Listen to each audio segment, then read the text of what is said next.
मंगल भवन मंगल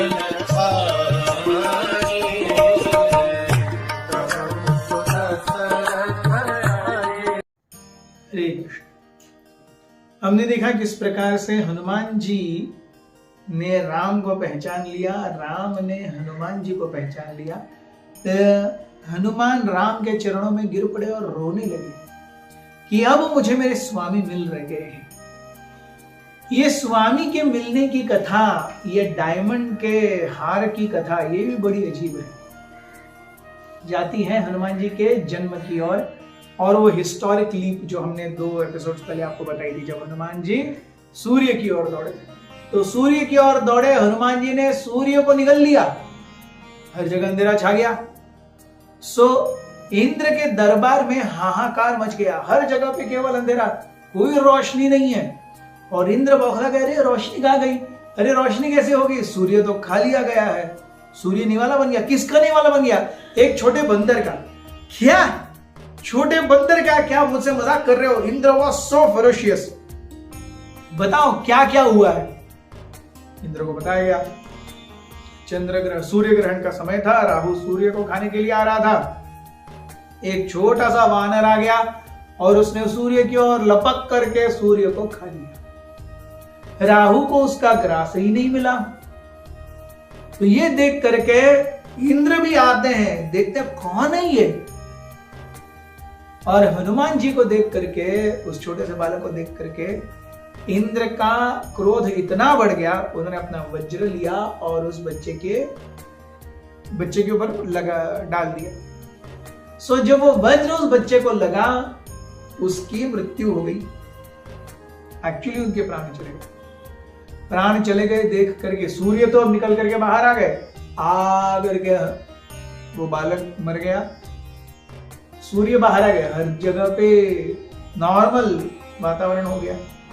लेकिन क्योंकि ये बालक वायु का पुत्र है, और इतने छोटे बालक को इंद्र ने इतना महान दंड क्यों दिया, वायु गुस्सा हो गई, उन्होंने पूरे ब्रह्मांड की वायु रोक दी।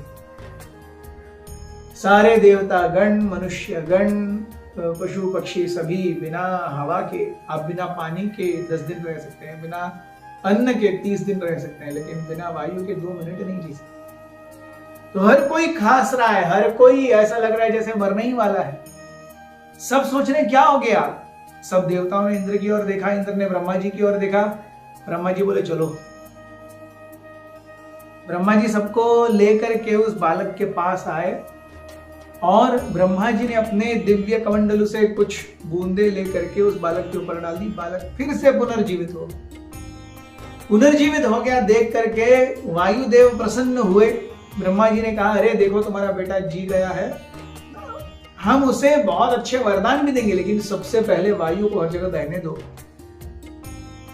तुरंत वायुदेव ने वायु को छोड़ दिया, और सारे वहां पर जो भी देवी देवता थे, सब उस बालक को अपनी अपनी ओर से आशीर्वाद दे रहे हैं। सो ब्रह्मा जी ने पहले कहा, हे बालक, मैं तुम्हें ये आशीर्वाद देता हूं कि तुम बहुत लंबी आयु जियोगे। जब तक ये ब्रह्मांड है तब तक तुम्हारी आयु रहेगी। अग्नि ने कहा, मैं तुम्हें अग्नि से उसके दाह से पूरी तरह से सुरक्षा देता हूं। वायु ने कहा, मैं तुम्हें गति देता हूं। यमराज ने कहा कि मैं तुम्हें स्वास्थ्य और चिरंतन नवयौवन होने का आशीर्वाद देता हूं।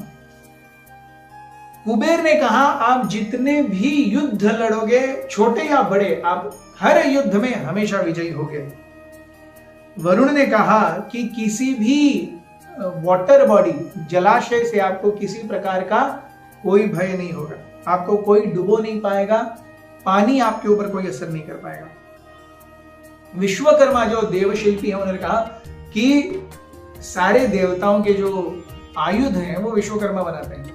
विश्वकर्मा ने कहा, मेरे द्वारा बनाए गए किसी भी आयुध का आपके ऊपर कोई असर नहीं होगा। सूर्य ने कहा, आप मेरी तरह दैदीप्यमान, कीर्तिमान, यशमान रहोगे और मेरे जैसी विद्वत्ता पाओगे। मैं आपको विद्या दान दूंगा। और वो विद्या दान कैसे हुआ था हमने वो पहले सुना था। धन्वंतरी ने कहा कि जंगल की जितनी जड़ी बूटियां हैं उन सब का ज्ञान आपको होगा और समय समय पर आप उसका उपयोग करके अपने और दूसरों के शरीरों को स्वस्थ रख सकोगे। बृहस्पति कहने लगे, मैं सारे वेदों का ज्ञान आपको आशीर्वाद के रूप में देता हूं। कोई भी वैदिक मंत्र या उक्ति ऐसी नहीं होगी जिसके गूढ़ अर्थ को आप नहीं समझ पाओगे।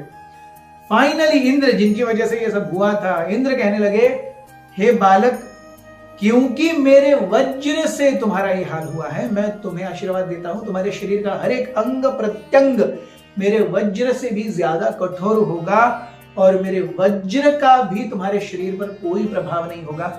अपना जीवन तुम यशस्वी रूप से निभाओगे।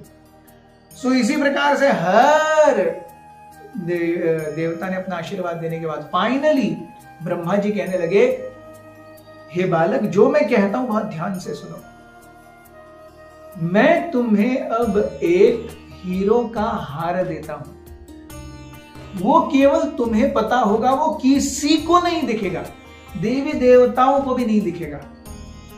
लेकिन जब तुम अपने स्वामी के पास आओगे ना, जब तुम्हारे स्वामी तुम्हें देखेंगे, तब वो बोलेंगे कि अरे ये गले का हार तुम्हारे गले में क्यों है, ये हीरो का हार तुम्हारे गले में क्यों है। Only your eternal master will be able to see the diamond necklace in your neck. So this is what you have to remember. The day someone tells you you are wearing a diamond necklace, you should remember that person is your eternal master. So Hanuman ji जब प्रभु राम के चरणों में अपने मस्तक को रख करके रो रहे थे, ये पूरा वाकया उनके मन में चल रहा था। बहुत बहुत धन्यवाद। हरे कृष्ण।